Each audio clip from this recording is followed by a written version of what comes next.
Part of the downfall of the original White Sox rebuild was just the inability to scout and develop. The reality of it was, the majority of the top prospects the Sox had in the span were from trades, such as Dylan Cease and Eloy Jimenez from the Cubs, Yohan Moncada and Michael Kopech from Boston, and Lucas Giolito and Ronaldo Lopez from the Nationals. Obviously, underperformance and injuries from these guys, as well as terrible spending decisions to supplement the offense, sunk the team. If they at least had better drafting and development, this team could have done way more. Instead, you saw Adam Engel and Larry Garcia getting consistent at-bats with the core players.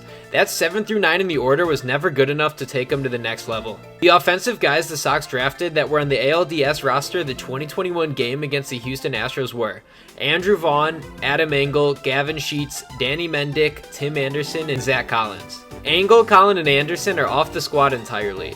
Anderson was great for years and had a sudden fall off.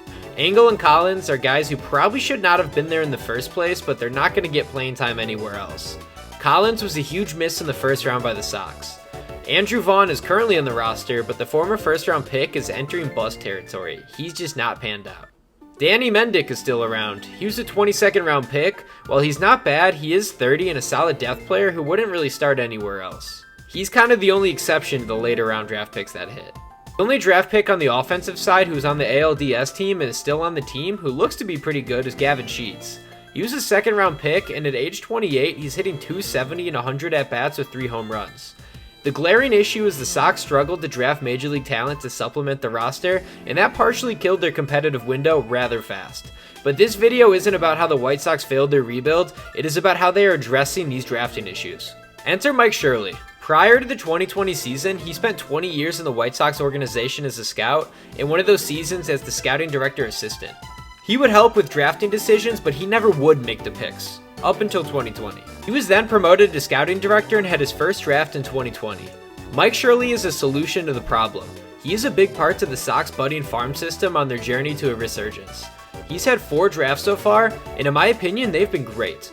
In 2020, in the first round, he took Garrett Crochet. Garrett Crochet was a top 100 guy, and he skipped the minors entirely and went right into the majors as a bullpen arm. He was then converted to a starter this season, and he's looked pretty good.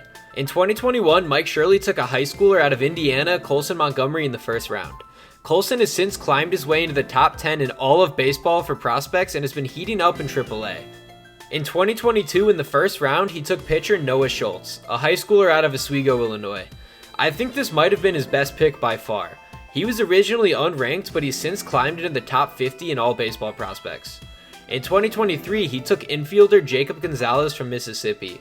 He started off poorly last year, but has been playing great so far, hitting .270 with a .376 on base and high A this year. I think he has a chance to be ranked eventually if he keeps it up. Shirley has done a great job so far in the first rounds. He didn't really favor college hitters like the previous scouting teams, and his scouting team had no favorite approaches, and he actually took high schoolers, which is a refreshing development. The arms race in baseball today is critical, is what Mike Shirley said before the 2023 draft. He has been a big proprietor of drafting major league caliber arms. The 101st selection in the 2022 draft, Jonathan Cannon, made his debut this year for the White Sox, giving up 2 runs in 5 innings, and the promise of major league arms has looked good. He eventually went back down to AAA, but that's a good sign to see a guy get up that quickly and look comfortable in his first start. He also took the Spencer Strider approach and drafted a few upside pitchers in the second round despite having many injuries. Those guys were pitchers Peyton Pallett and Grant Taylor. Pallett just got healthy this year and is coming off his best start, tossing 5 innings of 4-hit, no-run baseball with 7 strikeouts. He has good stuff and is coming together after he's rehabbing from Tommy John. Grant Taylor is reported to the Arizona complex and has been throwing around 100 miles per hour at points. Both have very high upside. A 13th round pick in 2022, Mason Adams, in 5 starts has a 3.18 ERA in AA. There is a lot of pitching talent in Chicago from trades and especially from drafts, but we're here covering the drafts, not the trades. The thing about drafting is you normally don't see how guys do until sometime in. Now we're seeing a lot of that in AA. Just to preface this, I like looking at AA over AAA because AAA has more guys that are just fringe major leaguers that aren't prospects, just kind of staying ready in case of injuries. But the AA Birmingham Barons squad for the White Sox currently look dominant, and they have the best record for AA teams at the time of this video with a record of 19-7. They are the showcase for what Mike Shirley has drafted, and we are finally seeing some results from it. They have the second most runs scored in their league and have the best team ERA by a wide margin. They have an absurd 2.47 ERA in 26 games, Mike Shirley was not kidding when he was talking about pitching arms. The problem with the Sox old drafting was they never really drafted any studs with later picks. One of the guys Shirley found comes from pick 371.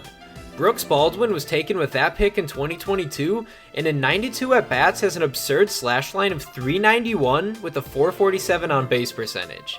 Yeah, he's only one guy, I know, but Terrell Tatum was taken in 2021 with pick 485, and he's hitting 271 with a 397 on base and 96 at-bats. I know it is only AA, and it is early on, but Mike Shirley has drafted some very solid guys, and also later on. That's just something we have not seen with the previous drafting regimes. The AA squad you see is coming together and winning games together. Of course, you have top 100 guys such as Edgar Caro and Drew Thorpe we traded for that look good, but the team has a lot of guys I think will eventually have major league impacts. It's part of the reason the Sox farm system has been climbing into the top 10 of all of baseball.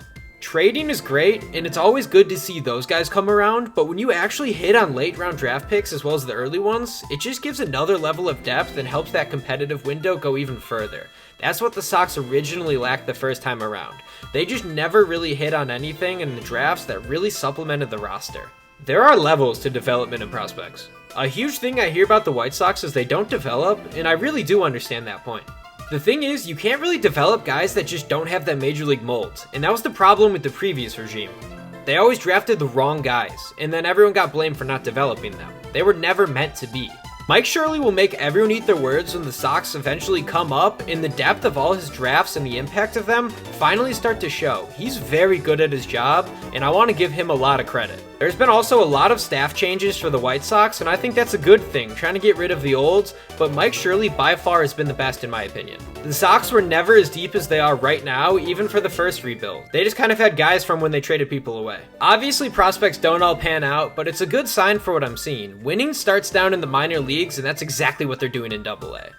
Go ahead and comment your thoughts on the White Sox roster and the farm, but thank you for watching, and make sure to like and subscribe if you enjoyed. I'll see you guys later.